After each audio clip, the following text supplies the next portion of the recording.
السلام علیکم ورحمۃ اللہ وبرکاتہ۔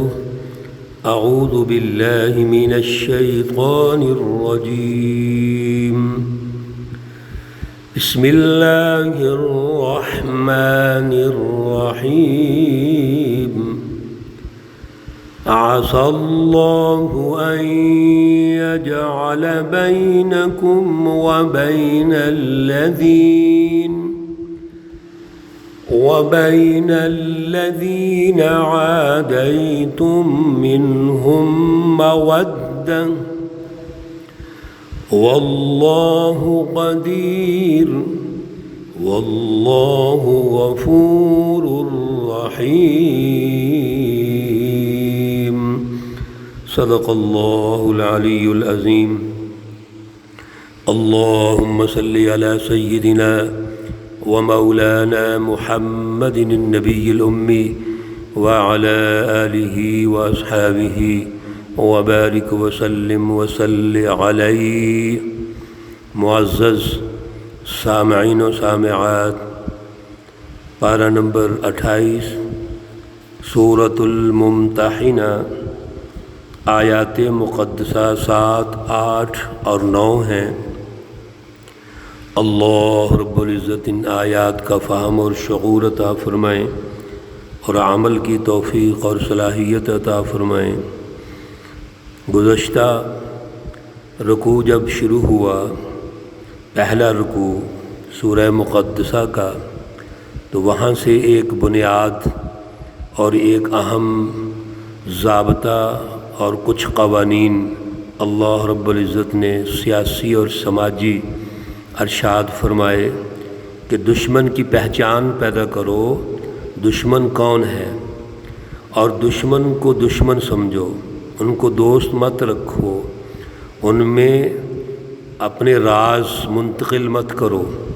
جو جماعت کا داخلی نظام ہے اس کا ڈسپلن کیا ہے وہ اللہ نے ارشاد فرمایا، اور دشمن کے ساتھ جس بیزاری کا اعلان کرنا ہے، برات کا اعلان کرنا ہے، اس کے لیے اسوہ حضرت ابراہیم علیہ السلام کو پیش کر دیا کہ ہمارے لیے اسوہ حسنہ ابراہیم علیہ السلام ہے، اس لیے کہ وہ تحریک حنیفی کے بانی ہیں۔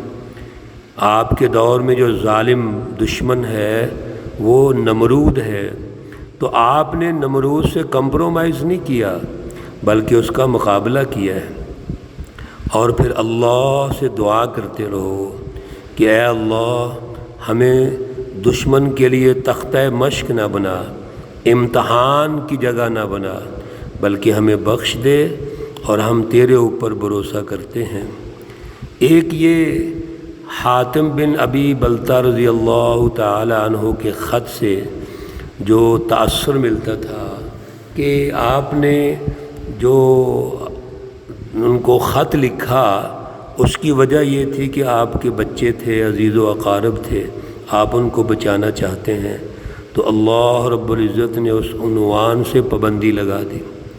لیکن آج کی آیات میں اللہ رب العزت کچھ تسلی بھی دے رہے ہیں۔ عسى اللہ ان یجعل بینکم، امید ہے کہ اللہ بنا دیں گے، کر دیں گے تمہارے درمیان، وبین الذین عادیتم، اور جو تمہارے دشمن ہیں ان کے درمیان، منہم ان میں سے، مودتاً دوستی۔ اس بات کو ذہن نشین کر لیجئے کہ یہ جو اللہ نے ضابطے اور قوانین ارشاد فرمائے ہیں یہ ضروری ہے، جماعت کے داخلی نظام کے لیے ضروری ہے۔ جماعت کے دشمن کے اوپر جو حملے ہیں، وار ہیں، فتوحات ہیں، ان میں اپنے رازوں کو چھپانا، مشاورت پر قائم رہنا، ان کی مینجمنٹ کرنا یہ ضروری ہے۔ لیکن یہ ہو سکتا ہے کہ یہ دشمن جو نظر آ رہے ہیں یہ دوست بن جائیں۔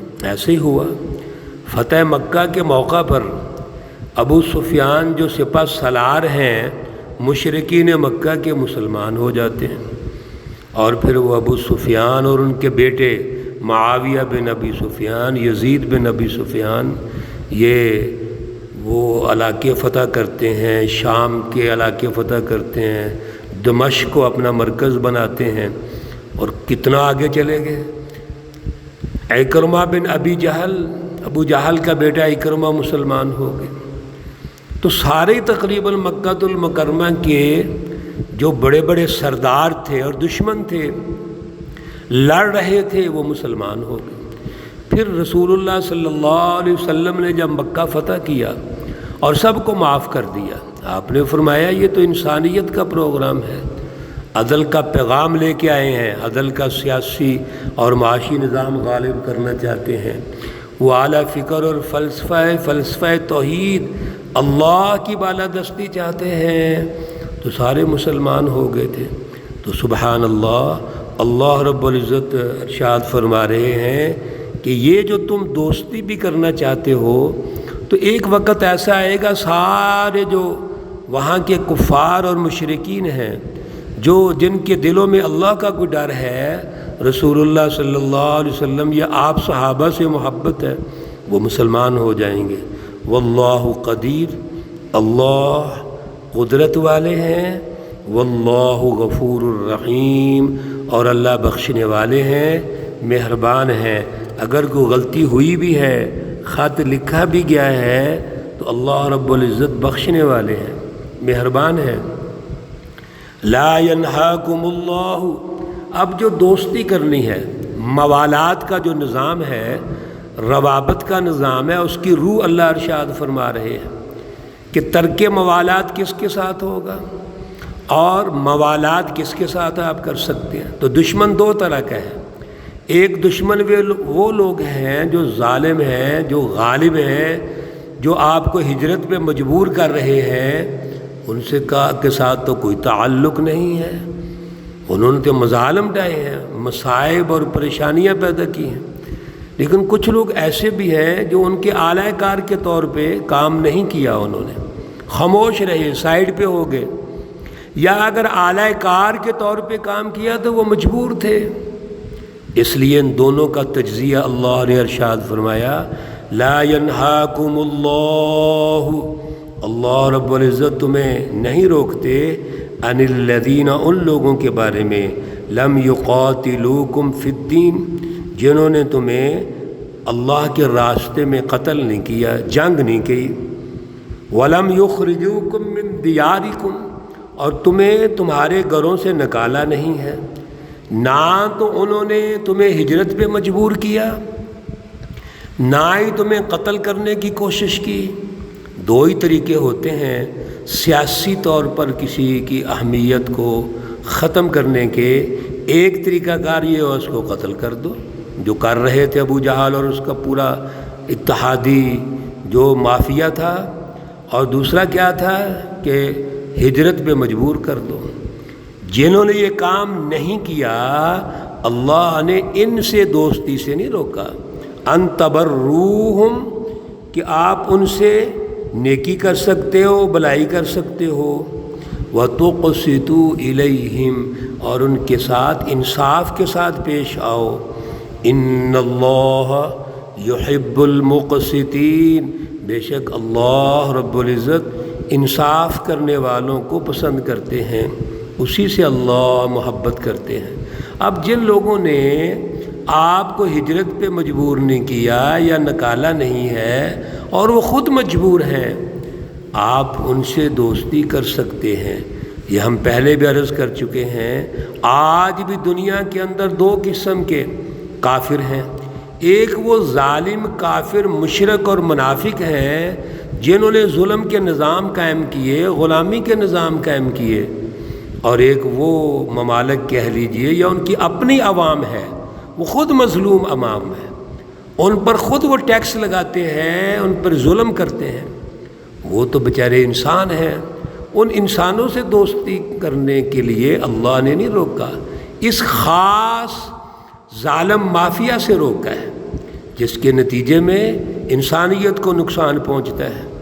انما، یقیناً، سنیے کن سے اللہ نے روکا، انما یقیناً، ینہاکم اللہ، تم کو روکتے ہیں اللہ تعالیٰ، منع کرتے ہیں اللہ، عن الذین قاتلوکم فی الدین، پہلی بات جنہوں نے تمہارے ساتھ جنگ کی ہے، جنہوں نے اللہ کی سچی جماعت کا مقابلہ کیا اور ان کو قتل کرنے کی کوشش کی، وَأَخْرَجُوكُم مِّن دِيَارِكُمْ، اور پھر تمہیں ہجرت پہ مجبور کر دیا، وَظَاهَرُوا عَلَىٰ إِخْرَاجِكُمْ، اور تمہارے نکالنے پر باقاعدہ مدد کی، انہوں نے ہجرت پہ مجبور کیا، اور جب ہجرت ہو رہی تھی تو انہوں نے ظلم اور زیادتیاں کی۔ انہوں نے ہجرت کرنے والوں، ہجرت جن لوگوں نے کی اور جنہوں نے ظلم کیا، ان ظالموں کا ساتھ دیا۔ وہ ظالم مافیا جو موجود ہے ان کو ہجرت پہ مجبور کیا جاتا ہے اور انہوں نے ان کا ساتھ دیا ہے۔ وَظَاهَرُوا عَلَىٰ إِخْرَاجِكُمْ أَن تَوَلَّوْهُمْ، ان سے دوستی کرو، یہ منع ہے۔ تین باتیں ہوگی، انہوں نے اس ظالم مافیا نے قتل کرنے کی کوشش کی، پھر دوسرے نمبر پر ہجرت پہ مجبور کیا، اور تیسرے وہ لوگ ہیں جنہوں نے ان کا ساتھ دیا۔ یہ تین قسم سے لوگوں سے دوستی نہیں کرنی۔ وَمَن يَتَوَلَّهُمْ، جو ان سے دوستی کریں گے، فَأُولَئِكَ هُمُ الظَّالِمُونَ، بس یہ لوگ ظالم ہیں۔ ظالم کا ساتھ دینا بھی، ظلم کا ساتھ دینا یہ بھی بہت بڑا ظلم ہے۔ ظلم سے کمپرومائز بھی نہیں ہوتا۔ وَلَا تَرْكَنُوا إِلَى الَّذِينَ ظَلَمُوا فَتَمَسَّكُمُ النَّارُ، ظالموں کا ساتھ بھی نہیں دینا، ان کی تائید بھی نہیں کرنی، ان سے کمپرومائز بھی نہیں کرنا۔ ظلم سہنے سے بھی ظالم کی مدد ہوتی ہے۔ اگر ہم ایک ظالم سے کمپرومائز کر لیں، اس کا ہاتھ نہ پکڑیں، وہ تو دیدہ دلیر ہو جائے گا۔ آج یہی تو ہو رہا ہے۔ کیا ہو رہا ہے آپ کے ملک میں؟ ذرا غور تو کیجئے۔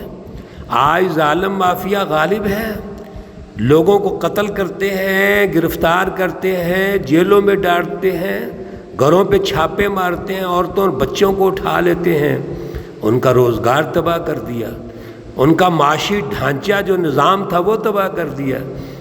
یہ کیا؟ یہی تو ظلم ہے، یہ ظالم مافیا کرتا ہے۔ ان کا ساتھ دینا، ان کا ساتھ کمپرومائز کرنا، ان کی تائید کرنا، یہ بھی یاد رکھیے یہ ان سے دوستی ہے اور یہ اللہ کو ناپسند ہے۔ اللہ رب العزت ہمیں اعلیٰ شعور اور اعلیٰ صلاحیت عطا فرمائے۔ اللہ رب العزت تمام بیماروں کو شفائے کاملہ عاجلہ مستمرہ عطا فرمائے۔ اللہ رب العزت تمام مرحومین و مرحومات کو جنت الفردوس میں اعلیٰ مقام عطا فرمائے۔ ربنا تقبل منا انك انت السميع العليم وتب علينا انك انت التواب الرحيم، وصلى الله تعالى على النبي الأمي محمد وعلى آله وأصحابه أجمعين برحمتك يا أرحم الراحمين۔ السلام علیکم ورحمۃ اللہ وبرکاتہ۔